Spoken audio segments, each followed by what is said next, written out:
Hello, this is your spoiler warning. If you don't want 1994's Street Fighter 2, the animated movie spoiled, just go watch it on YouTube. Like, it's free. Just go there, watch it, come back. Or don't, and just listen to us. Alright.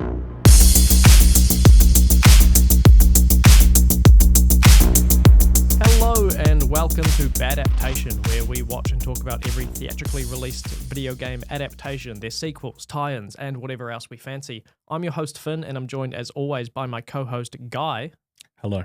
This week, we're watching Gisaburo Sugi, Street Fighter 2, the animated movie from 1994. I may have butchered the... That was a pretty good effort. Yeah, I at least gave it an honest go. I thought, what's more respectful? Giving it an honest go, or just skipping over it and not trying to learn anything? Oh well. Normally here, we might watch the trailer, but we just tried watching one, and it's pretty dog shit. Pretty unlistenable. We gave it a go. Yeah, we gave it a go. We recommend you, I don't know if you want to see it, go have a look. You do the work. don't let us do everything. So this movie ties into the games. The first Street Fighter tournament has concluded. While we catch the ending of it in the prologue to this, like the ending of that tournament in the prologue of this movie, which is Ryu defeating Sagat, which I believe you mentioned on our episode 4. Yes. Of Street Fighter. Finishing him off, what was it, with a thunder, uppercut, lightning? Dragon punch. That one. So M. Bison is trying to capture Ryu for nefarious reasons, and Ryu is casually traveling the world doing fights and such and avoiding Bison unknowingly. The entire 17-character Street Fighter 2 roster is clunkily woven in. However, it is forgivable because it means less screen time for Ken. Eventually, Ryu fights M. Bison and defeats him predictably. But don't worry, there's a section of the movie where you can have a wank if you're so inclined. Great synopsis. Accurate. Yeah. For some. There's something for everyone, is what we're saying with this particular movie. So, yeah, I will say, again, this is the first time I've watched this in 20 years. Mm-hmm. Well, in full. Yeah. I suspect. With the exception of one particular scene, which we'll get to. I'm uncomfortable. But to me, what I really like, I started watching this again, and you have this prologue, which is essentially the story of Street Fighter 1, or the end of Street Fighter 1, or the mythology of Street Fighter 1. And it's Ryu and the Sagat in this, well, it's not on a street. No. It's technically not a street fight. Yeah, well.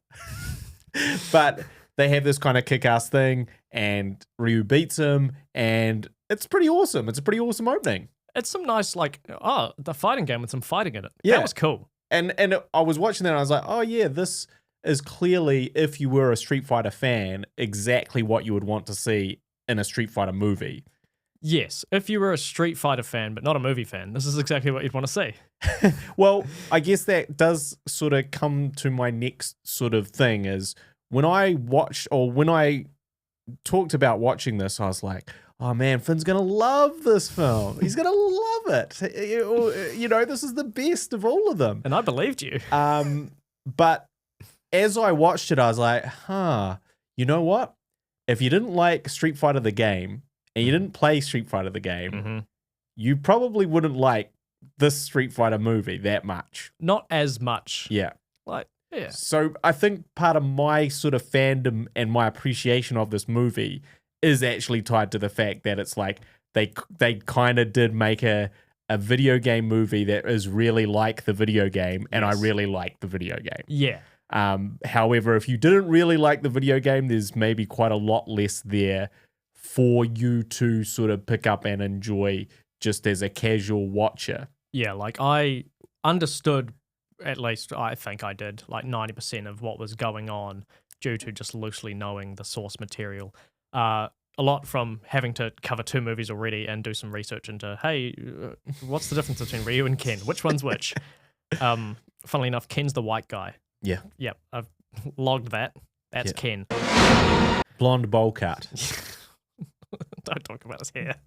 Well, look, we have to talk about his hair because they modified his hair in this one. Oh, did they? And they took away the bowl cut aspect, the half bowl cut aspect, which was the iconic signature half bowl cut blonde, a weird kind of 70s thing that they had. And they were like, no, let's just make it all long.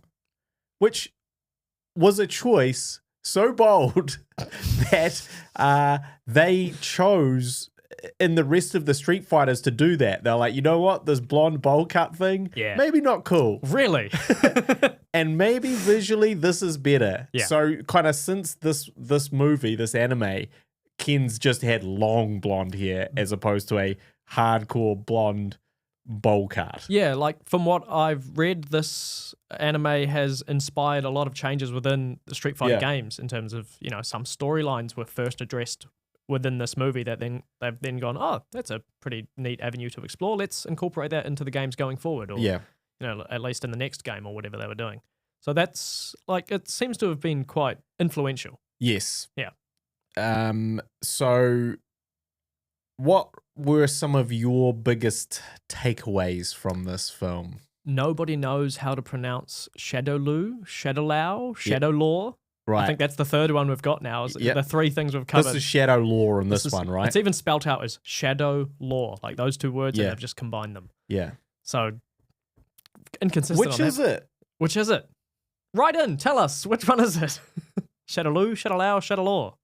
Chun-Li and Guile have a similar dynamic in this to the dynamic they had in the live action feature film. Yes, and this was released before that. Right. But I think they were going concurrently in terms of production. Yeah. Yeah, so in the original release of this, there's a trailer for Street Fighter. That's right, Because they both released in 1994. Yes. So I think either they were working together on that or happy coincidence on both parts. Capcom had similar ideas for a bunch of things they wanted. I mean, Capcom, you know, definitely developed this. It's the first thing you see, is the Capcom logo. Yeah. And then, you know, they definitely had their finger in the pie of the movie and were quite overbearing with decisions being made in that. So, yeah, I don't think it's a coincidence. Well, you did mention the shoehorning in of characters. And it's like, man, they just can't let go of the damn new challenges, the 4 new challenges, which is DJ, T-Hawk, Cammy, and Fei Long. No, I thought Cammy was like quite. No, so she's just, she comes into it. Like, she has now become iconic. Yeah. But wonder why. yeah, it's weird. Who knows? Nothing to do with the leotard. No, nothing at all. Nothing at all. Nothing at all. Stupid sexy. Cammy, but you know, just in the live action one, it's like, why are these people here? Yeah. And what are they doing? Because they really have no business. Like, it's not like they help for, like, in this, Fei Long's like a movie star, Bruce Lee style movie star. Well, Fei Long is just Bruce Lee, really. Yeah, who basically has a little fight with Ryu and gets beat up. T-Hawk gets beat up by Ken just randomly. Ken's like, I don't want to fight you. And he's like, no, we need to fight. For honor and respect. And it's like warrior spirit. Yeah. And then they have a very brief fight. Ken beats him and he's like, okay, cool. That's the end of him. That's literally the end of him in this. At least they have fights in a fighting movie. Yeah. That's a nice, you know, like at least a dozen. Like there's so plenty many of good fights in this film. Yeah. Plenty of good fights. Cammy is right at the beginning. She breaks someone's neck. It's what was weird to me about that was it was unclear who, like, it was a politician. Sure, that was an enemy of Shadow Law.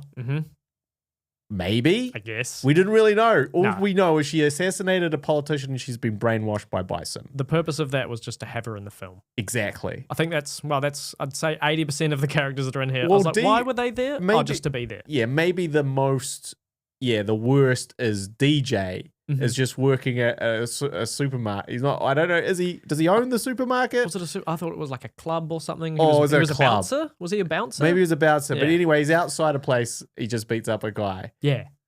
And they're like, "Hey, DJ." Well, in terms of shoehorning, what about Akuma? Well, Akuma is and I was like, "Wait, is that Akuma?" Yeah, he's just sitting there. Yeah. He's just sitting there. He's just sitting like kind of far in the background of a shot. Yep. No other reference to him but that. So they could have done that where they just had a story about Ken and Ryu, and then there's one scene where they just pan along and there's 15 characters sitting along a wall. Then Yeah. they go tick, tick, tick, tick, tick, tick, tick. That's all of Capcom's needs. But they did sort of do the right thing in making Ken and Ryu the kind of the focal point of this I film. disagree that is a good thing to do. They are so boring. Hey, Ryu fights for honor. He's just looking for he's always searching for the next challenge.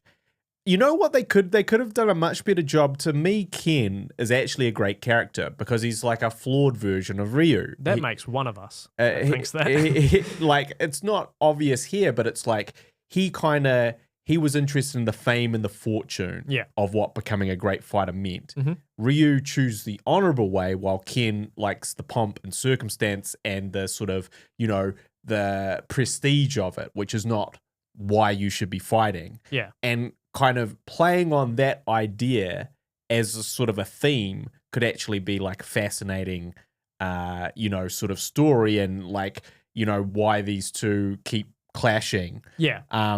Obviously they didn't have any of that in this. No, they They might. did it. There are some further movies that we will watch that does center almost only on those two characters. Yeah. Live action even. And real good. I think I won't give anything away. those also, like, for Street Fighter fans, Yeah. they are everyone's kind of go-to characters and therefore have to be featured very prominently. Yeah. It would be weird if, like E Honda was the main character. Sure. I mean, they did do The Legend of Chun-Li. While not a good movie, Yeah. I like the idea of not doing a Ken Ryu movie. Right. They were barely in it. Well, they weren't in it. They weren't One in was it. mentioned and that's it. Yeah. I feel like they could have put more Street Fighter-ness into it, but I did like that they didn't just go, let's make a spin-off with the main characters. No, you do a spin-off with a less prominent character, or you feature them more heavily, especially when, like, my idea of Ken and Ryu is they are both fighters who are trained to fight for the purpose of fighting, but one's a bit of a dick and Yeah. one is honorable. Yeah. I think that's about as deep as it goes. It's like they fight because fighting. That's what fighters do, man. They fight for the art of fighting.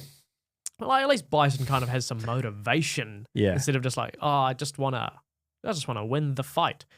He has long-term goals. I'm not saying he's the good guy, obviously. Yeah. I'm not going to be any devil's advocate or anything. But at least he's more interesting of a character. Yeah. I did notice that in that opening prologue, there's one scene where essentially they're being watched. They're being observed. Yes. They're being observed by a T-1000 style android. It's some surveillance of some kind. Yeah. We don't know. We find out later that it's these androids, right? Yeah, who are wearing like very obviously robots. Yeah, They've got like like half their face is metal. like it reminded me of the Scouters from Dragon Ball Z. How Yeah. they like scan a fighter and get their Yeah, power well, level. There's even There is a power level. There is a power level, and I looked it up, and so him, going, his power level's over 3,000. Yeah. It seems incomprehensible that he could rank over 3,000. I thought, is that a reference to like the over 9,000 Yeah. thing that became a meme? No, this predates that. At least It does, but it doesn't predate Dragon Ball Z and No. talking about power levels. Definitely not, no. And that's what I had to go back. I was like, Yeah. hang on. Who did this whole power levels thing first? Because if Dragon Ball Z did it first, this is really blatant. Yeah.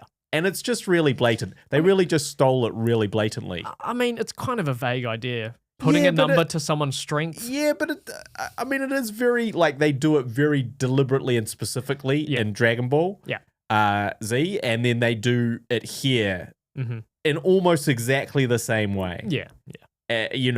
It's, to me, I was like, oh, this is a bridge too far. Like, I mean, Goku is based on Superman. well, so the other thing is, I was like, man, Goku and Ryu are real interchangeable as characters right now. Racist. But yeah, so that whole power levels thing, I was like, not sure I can get on board with that. But also, in their power level breakdown, one of the things that this android was breaking down was Ryu's structural integrity, like he's some type of BMW. Yeah. I was like, what? Structural integrity of the fighter? Seriously? If you put him under immense Yeah. pressure, will he crumble? Yeah, You know? exactly. It's like if we, run him into a wall a few times, what's going to happen? Like, I was like, come on. If you, keep him at the red line for 90 minutes straight, will he collapse? Is this and I was like, is this an English typo thing, or is this a Japanese kind of mistranslation? Exactly. I think there's a few of those things. Yes. Like there's some spelling mistakes and there's some, whatever. It's 1994. You don't really have as much access to the translation as, you see early Pokemon games and things. There's all sorts of weird mistranslations and all sorts. I can forgive it. It adds to the charm a little bit. Yeah. And like I watched the version which was an English dub of the original Japanese release. So everything visually was the same as the Japanese release. They just had English voices over the top. So it still has those international inconsistencies, such as Bison Vega and Balrog all having their names switched around. Yes. I did come across a version which was an upscaled via AI version that's in 60 frames per second. It's the first one that comes up when you look it up on YouTube. Yeah. And I did start watching that and I thought, this is, like the fight scenes look way better. Right. It does look pretty cool. Yeah. But, I was looking up some trivia for it. Yeah. And it says, there's this mistake and there's this mistake. And I'm looking it up and I go, It's not there. no, it's not there. They've fixed those kind of things, like the spelling mistakes, like the, putting in the correct names and things like that. Yeah. So someone really cares about this movie. Well, yeah, because I'm assuming that's a fan AI thing. Yeah. Which would have taken maybe hundreds of hours of rendering to do. Probably. Plus yeah. with all the other stuff. Yeah. Someone really loved that Chun-Li shower scene. All right. You specifically want to talk about the Chun-Li shower scene? We've hinted at it.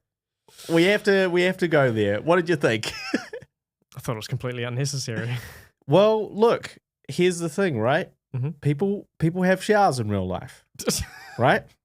People take shits in real life. They're not going to put that on screen. People take showers in real life, and people are naked when they take showers. So, not everybody. Well, not some never nudes. I guess so. You don't know. But I'm just one saying of them could be on a podcast or something presenting. If you are to show someone in the shower, they will be naked. Do you have to show that they are though? Could you not just have some steam, some noise, some la la la la la? I'm in the shower. Yeah. Well, that's what I say. Yeah, I mean, so what are you saying that you would rather it not be in film? Yes. You think this film would be better off minus the Chun-Li shower I don't think it would change my feelings towards the movie. I don't think it's not going to change my rating. I just thought, it's in there. Yeah. For titillation. Yeah, exactly. Yeah, sure. But I'm not watching a cartoon movie for titillation. Why Not a not? fighting movie. Okay. So, Guy, I want to bring something to you. Yes. Yeah. As a younger man, someone maybe a bit more familiar with technology. Someone's I've been brought up alongside the internet as opposed to having it introduced to me. Yeah. If you want to watch some titillating cartoons, yes, there's plenty of those on the internet. That's true. I can talk to you about that off pod if you like. I know a guy who knows a guy. Yeah. So who knows some stuff for Guy. Yeah. But I guess, you got to think about the time when it was made. Oh, it was made by 1994. It was made by some Japanese animators in 1994. No internet. It doesn't surprise me. No internet back then. Yeah. Also, we are talking, culturally speaking, of essentially anime being an adult version of cartoons. There's some swearing, at least in the English dub, and violence. Yeah, for sure. Yeah, not that much blood. A lot of very heavy violence. People getting punched in the face and thrown off cliffs and whatever. Yeah. But it doesn't surprise me that it's in it. Yeah, I think it is probably one of the big reasons that it is remembered so fondly. Revered. Yeah, revered. Even by people who. Rob said to me, don't talk too much about the Chun-Li scene. And I was like, what are you talking? The very fact that he brought it up means that it is the scene that has to be addressed in this film. I think it's your thoughts on it have to be addressed. And just hey, leave I it alone, was just sitting there. He brought it up. I was just sitting there and he's like... I was just sitting there watching it in his home.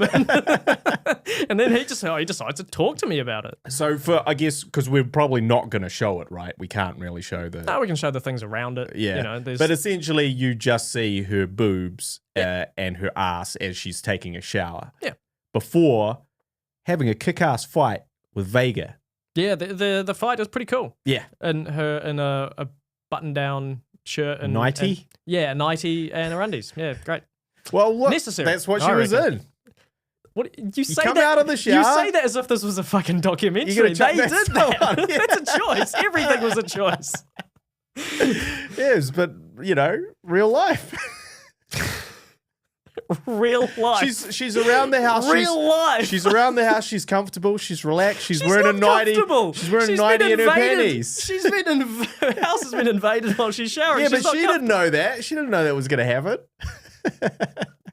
Stop defending this. It's great. This is what It's robbed a me. key piece of cinema. So look, I saw it. This is going to get a when best I rating was- from you, isn't when it? I was 12 or 14, I guess it must have been younger, 94, I don't know. But anyway, I was like, hell yeah, naked Chun-Li. And watching it again, I was like, hell yeah, naked Chun-Li. Yeah, a nostalgia wank, I guess.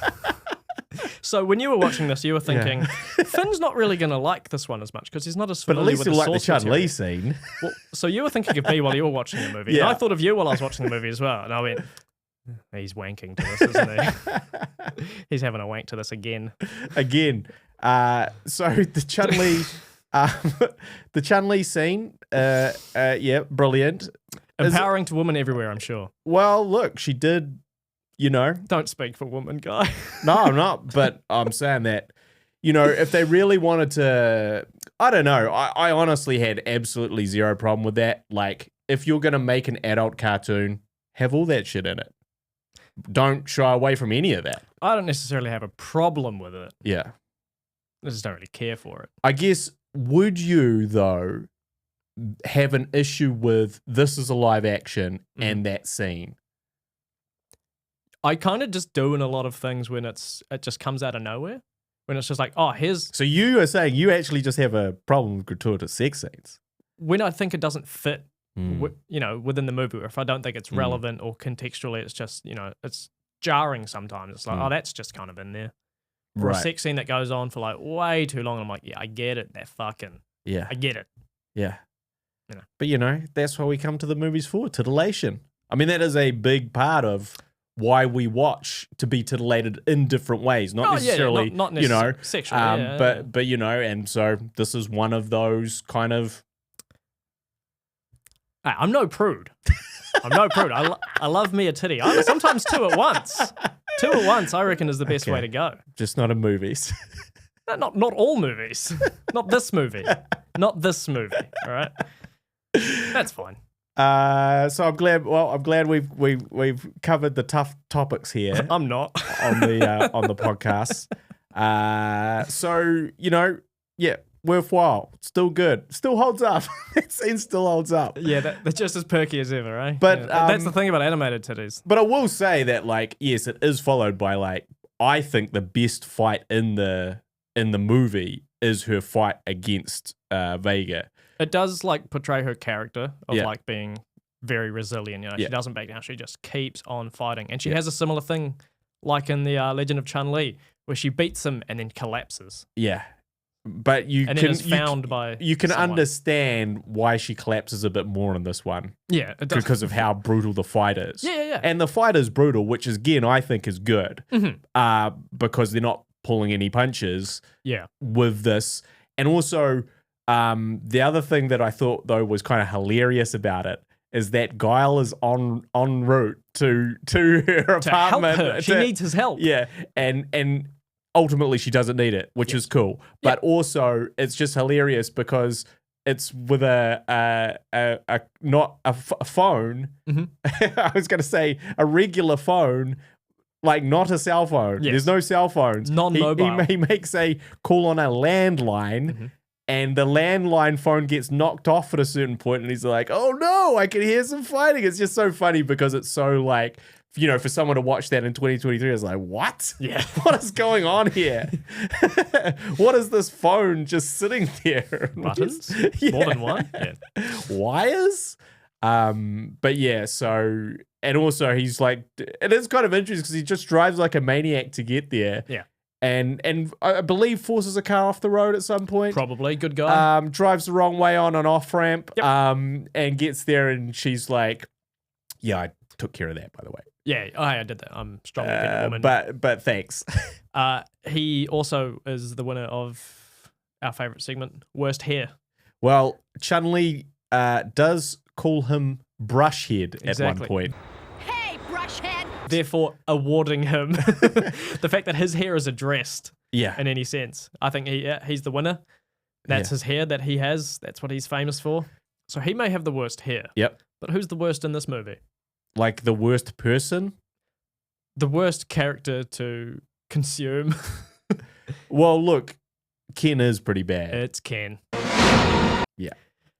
And I've done you the favor of I've sent you some. We're going to recreate a bit of the dialogue Cool. to kind of set the scene of how he's written as both a character and how it's performed by some of the voice actors. Because and I guess before we should start, probably the I guess the thing that holds up the least about this film is the voice acting. Yes. And is the worst, like, part of this is always an issue, translation issues, where translation of Japanese anime is often quite bad. Yes. It's often quite half-assed. Especially like the earlier you get as well. That's right. And now people are a lot more savvy and kind of hold people more accountable for it. And also you can get instant feedback on whether it's good or not now, Yes. thanks to, the internet and such. And also the reason a lot of it is bad is that essentially you're trying to fit English words into mouths that have been said Japanese words. Yeah.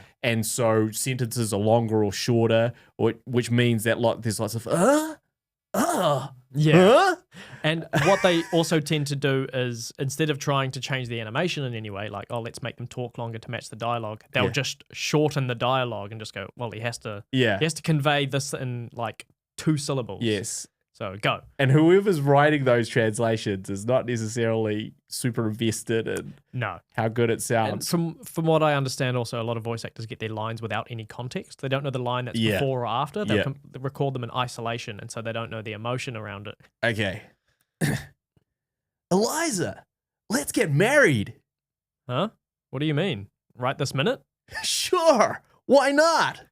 Well, this is out of the blue. I don't even think I've heard you mention the word marriage before. So then, let's do it. But But what? something doesn't feel right. Whatever. Hey, don't be angry. I'm not. What a proposal! It's this conversation that you picked out here. Yeah. They're driving in a car, and this is just before they're attacked, I believe. Yes. Now, again, in the mythology of it kind of makes more sense in the mythology of the games because one of the endings is when Ken wins it. Yeah. Eliza shows up and he's like, hey, Eliza, let's get married. And they go off and get married. Yeah. So that's clearly what they're referencing. This is a weird time to ask for a proposal. Really?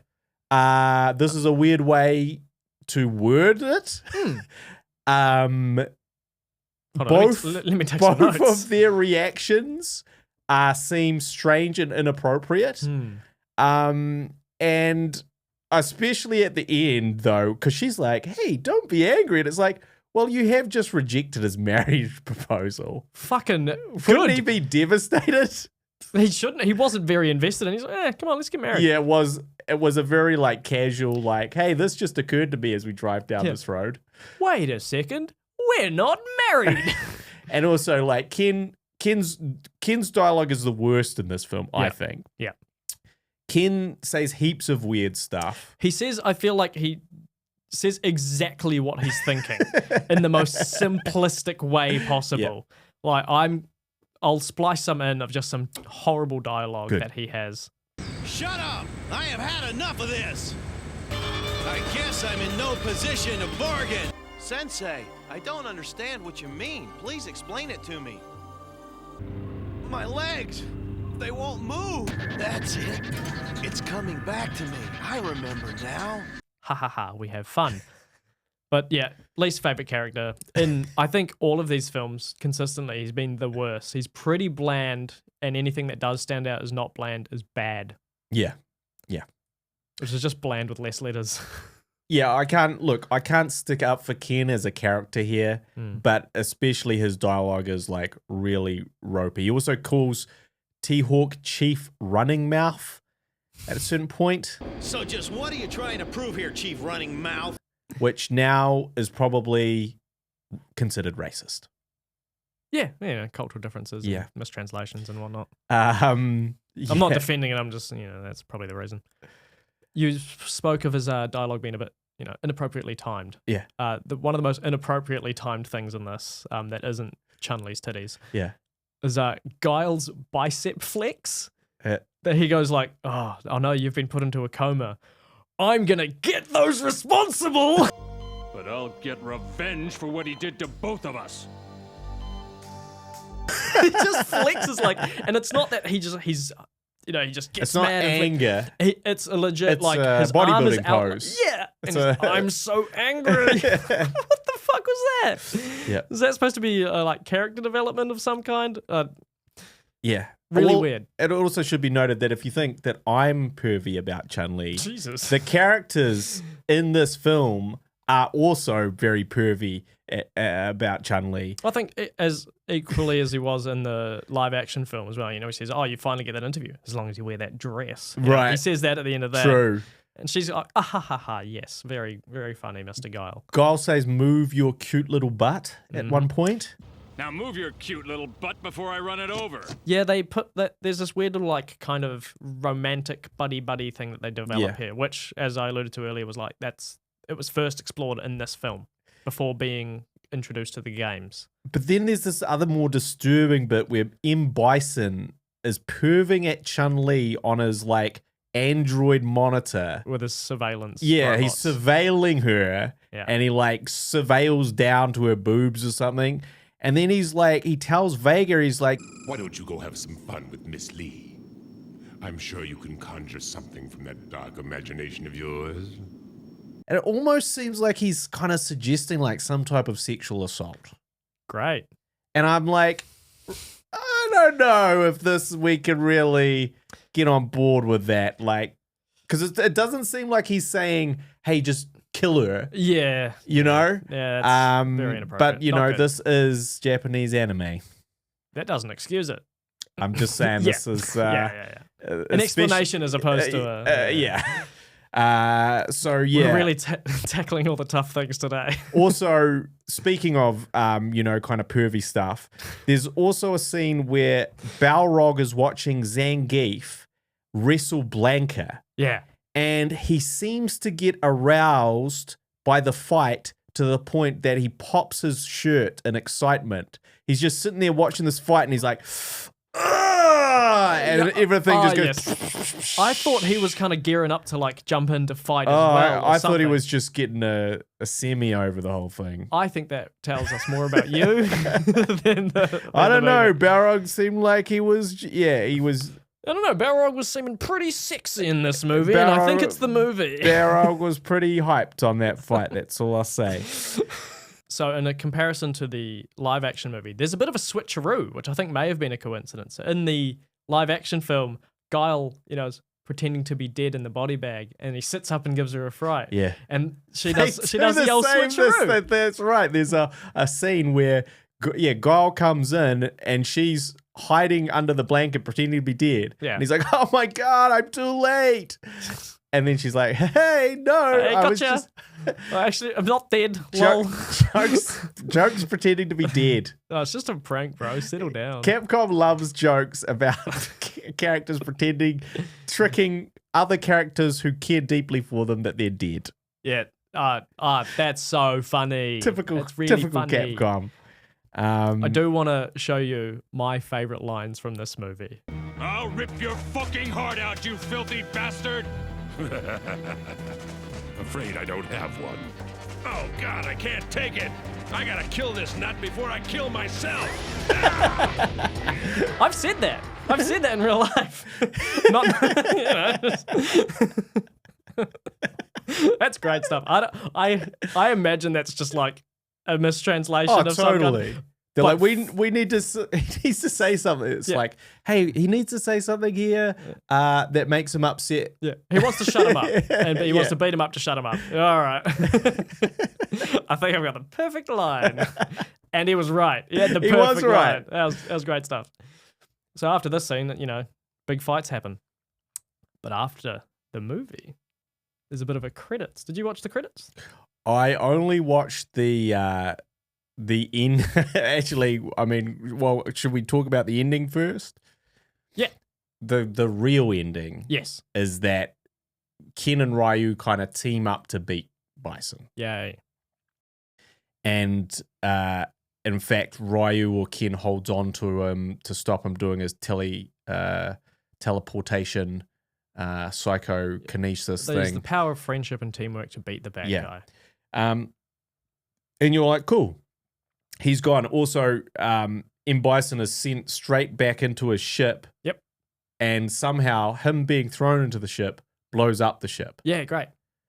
So like he has a bomb inside himself that Yeah. when He has so much just power, you know? detonates the whole ship with his. That's how it works. That's it's like, how- it's that's like how when things cars work. fall off cliffs. Yeah, they don't just blow They don't up. just roll or crumple. No, they explode. They gotta explode. Everything's gotta explode, even when it's just a human being causing the explosion. He must have hit the petrol. That's how that works.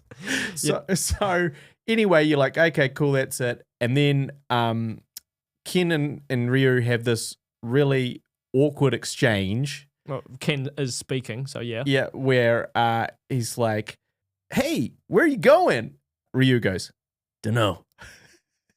Yeah, that tracks. Yeah. And then I think it's Ryu goes, you've gotten stronger, you know. And then Ken goes, you too. See ya. Best friend in the Best world. friend. That's it. That's the end of the film, technically. Yep. However, then Ryu starts walking down the road.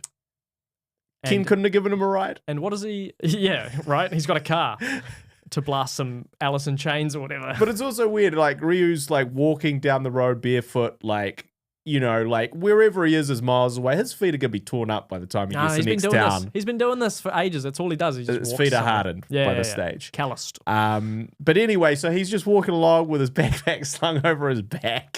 And then what happens? He gets snuck up on by Bison driving a truck. Gets sneak attacked by a truck. And then it ends where I guess Ryu's jumping towards him. He's going to kick him through the windscreen. And it just plays Blind by Korn. Yeah. Which is a fucking banger. It's a sick song. And I'm like, well, this all just happened very quickly and then stopped. That's the thing. Like, it was so kind of like, okay, we need to say Bison's not dead. Yep. And we need to kind of lead to like, hey, more things are going to happen. We need to play the sick new song by Korn. And we need this new song. And so it's weird because it's like, why would Bison ever be driving a giant truck? Right. Like, what? Sneakily. How do you sneak up on someone with a truck? That's great. And a giant truck. Yeah. And then also Ryu, like, he's been alerted to it. And so his tactic is to leap towards it as if, to me, I wasn't even like he's going to kick the Bison. He's literally just going to kick the truck. Yeah. He's going to kick the truck down. That's his tactic. Is that not a signature to defeat move? the truck. Is that not a signature move? I just Lightning truck kick? He could have just done a fireball at the truck. Like, no more fireballs. It would have made more sense if he, at that point, had thrown a fireball at the truck. A fireball at least has the potential to damage the truck. I think it would have made more sense if they cut to Chun-Li having another shower. Because, you know. Well, look, that would have been a welcome ending. Fuck off. That would have been welcome. Like, yeah, look, what's Chun-Li up to? She's back in the shower. You're a menace and you need to be stopped. So anyway, it was just such a weird ending, both the dialogue before it and that kicking the truck thing just really... I loved it. I that mean, was my favorite part of the film. To me, I was like, we took a couple steps back here. Yeah, and like the music choices were quite interesting. I thought Yeah. when I watched the AI heightened one, maybe they just added these in of like, oh, I like this song, put this in. Nah, they had Alice in Chains and Korn and Silverchair in this. I was Yeah, like, they that's spent pretty a lot good. of money on that, Yeah, I imagine. maybe. Who knows? Was Korn big in 1994? I think it was, Yeah. no, I don't know. I was 1. So, again, what do I know? All right, best thing of the movie. Best part of the movie for me? Oh, you know what it's going to be. Okay, all right. Okay, worst part of the movie. No, actually, best part of the movie, honestly, is probably the fight between Chun-Li and Vega is actually what I would suggest is the best part. Yeah. Not the prologue to that. Yes. Yeah. So I've just put the amount of fight scenes. That's pretty good. Yeah. And like they're not dog shit, which is pretty cool. Now, very honorable mention to that opening prologue as well, because I think it just really sets up the Street Fighter like world and mythology for fans in a really cool way. It just tells the fans like, hey, we're actually like honoring the source material. Yeah. We're doing the thing that you like. Yeah, we're doing what you wanted and imagined when we originally said we were going to do this. Yeah. Yeah. And I'll go first for worst. Yep. Just without any familiarity to the source material, this is just fucking nonsense. It's just You mean the plot of the whole film? yeah, just like there's just all these characters that pop in and then they're gone. They definitely do, like, it's definitely hard to justify a lot of these characters being in this. Yeah. I mean, even, like, I think back to, like, E. Honda and Dowsum, Mhm. you know, like, why are they there at the end?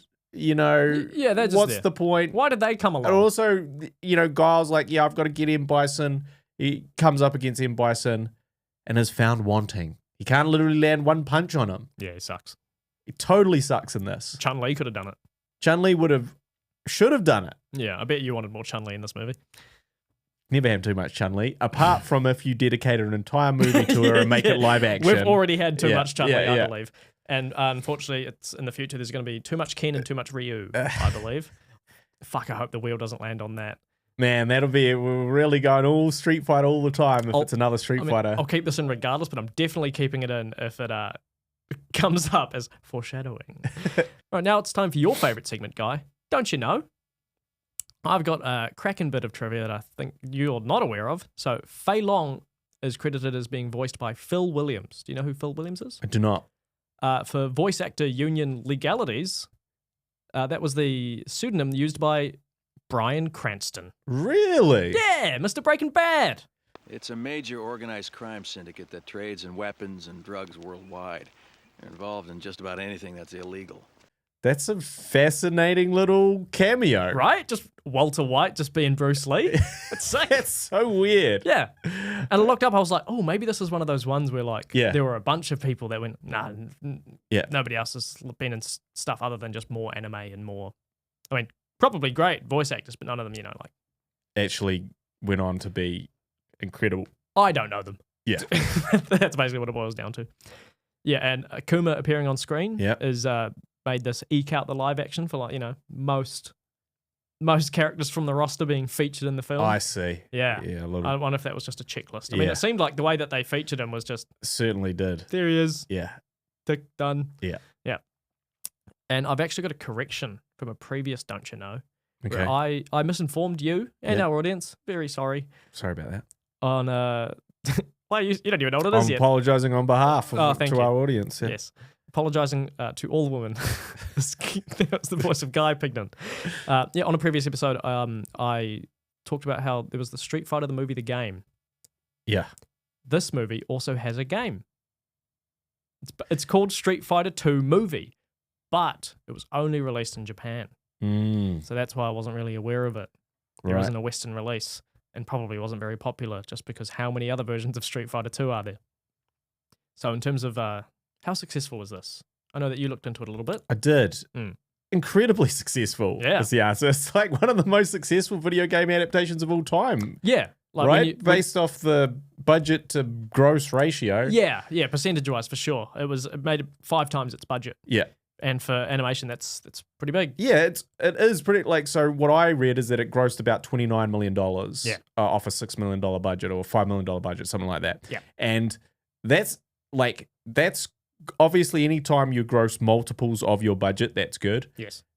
for an animated film specifically, it's probably even more of an achievement. I think it was in like the top 5 animated films of the year in Japan. Yeah. Like financially. Yeah. Which is, considering the market for animated films Yeah. over there, that's pretty big. Yeah, and it did obviously go on to have a successful, more modest release here, internationally. Yeah. And even that is kind of an achievement because of the crazy content that is involved. Yeah.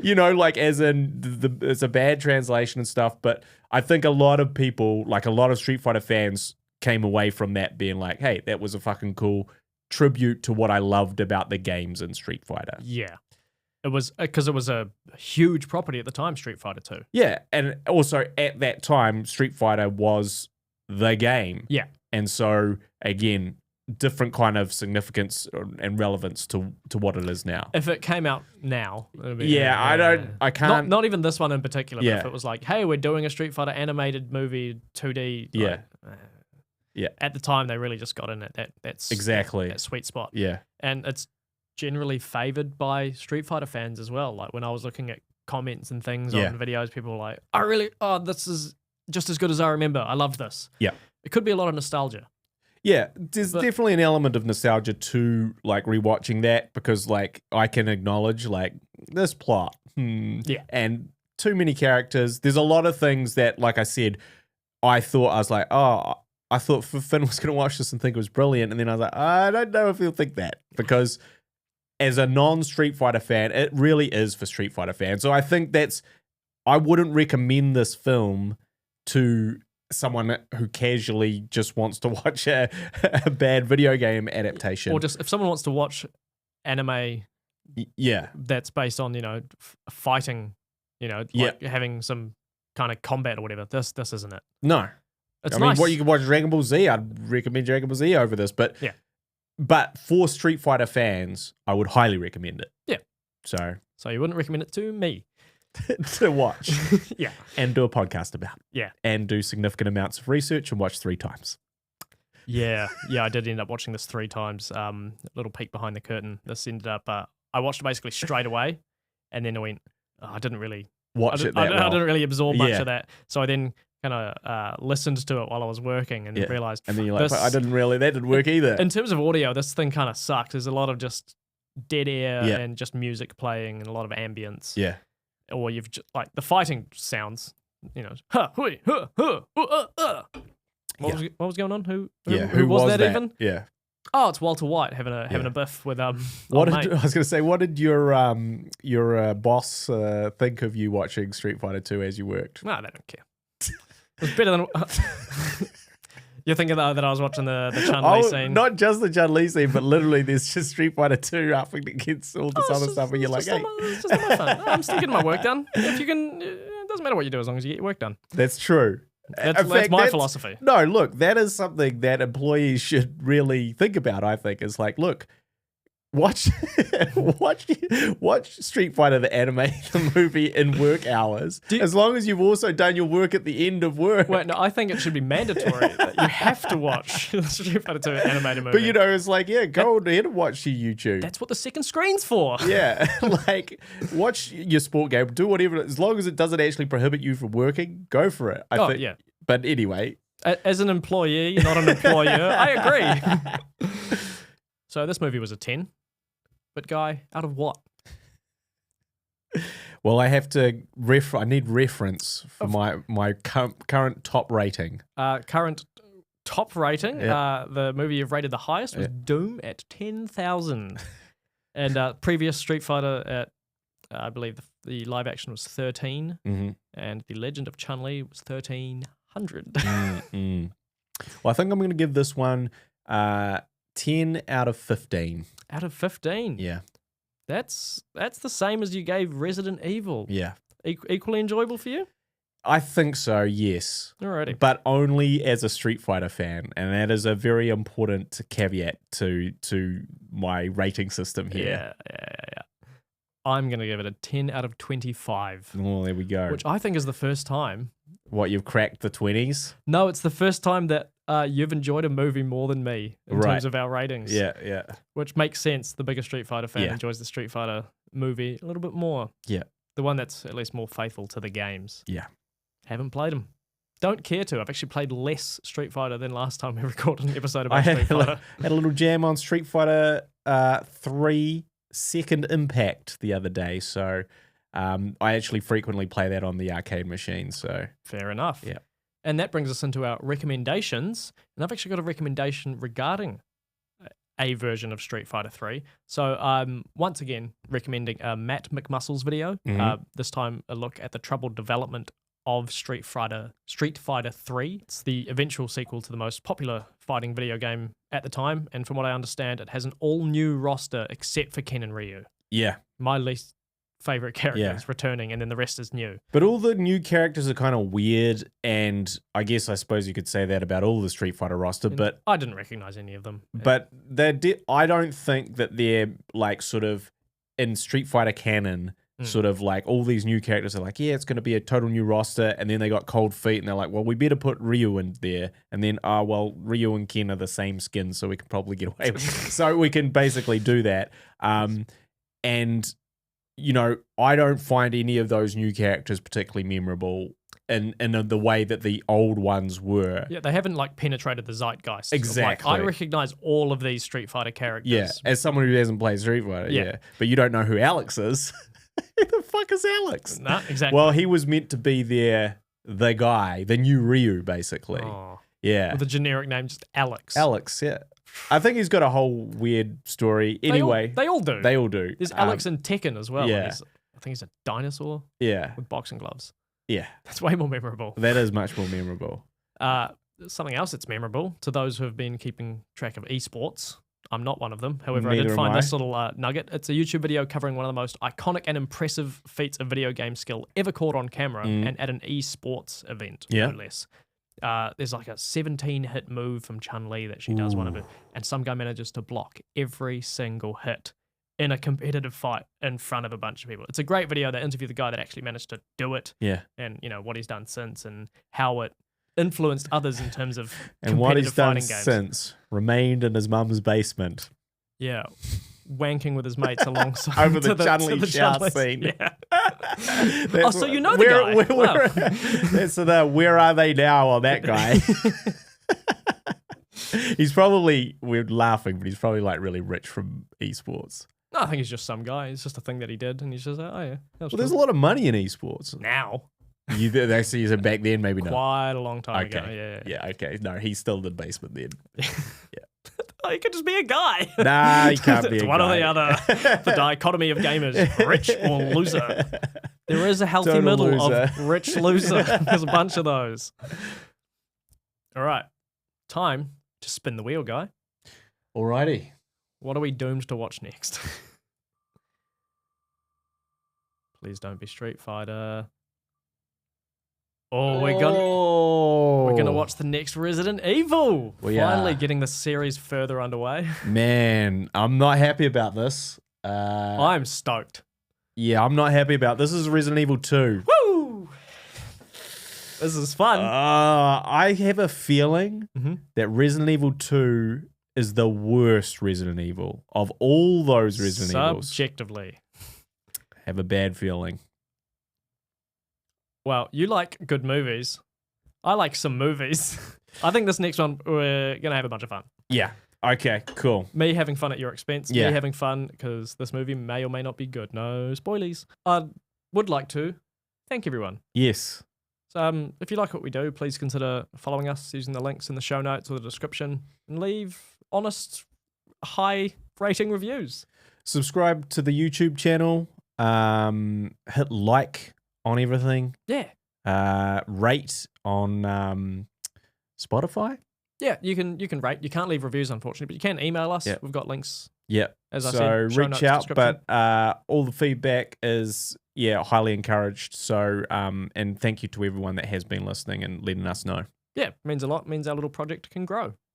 So we'll see you next time where we watch the sequel to Resident Evil, Resident Evil 2, thing that comes after that. See ya. See ya.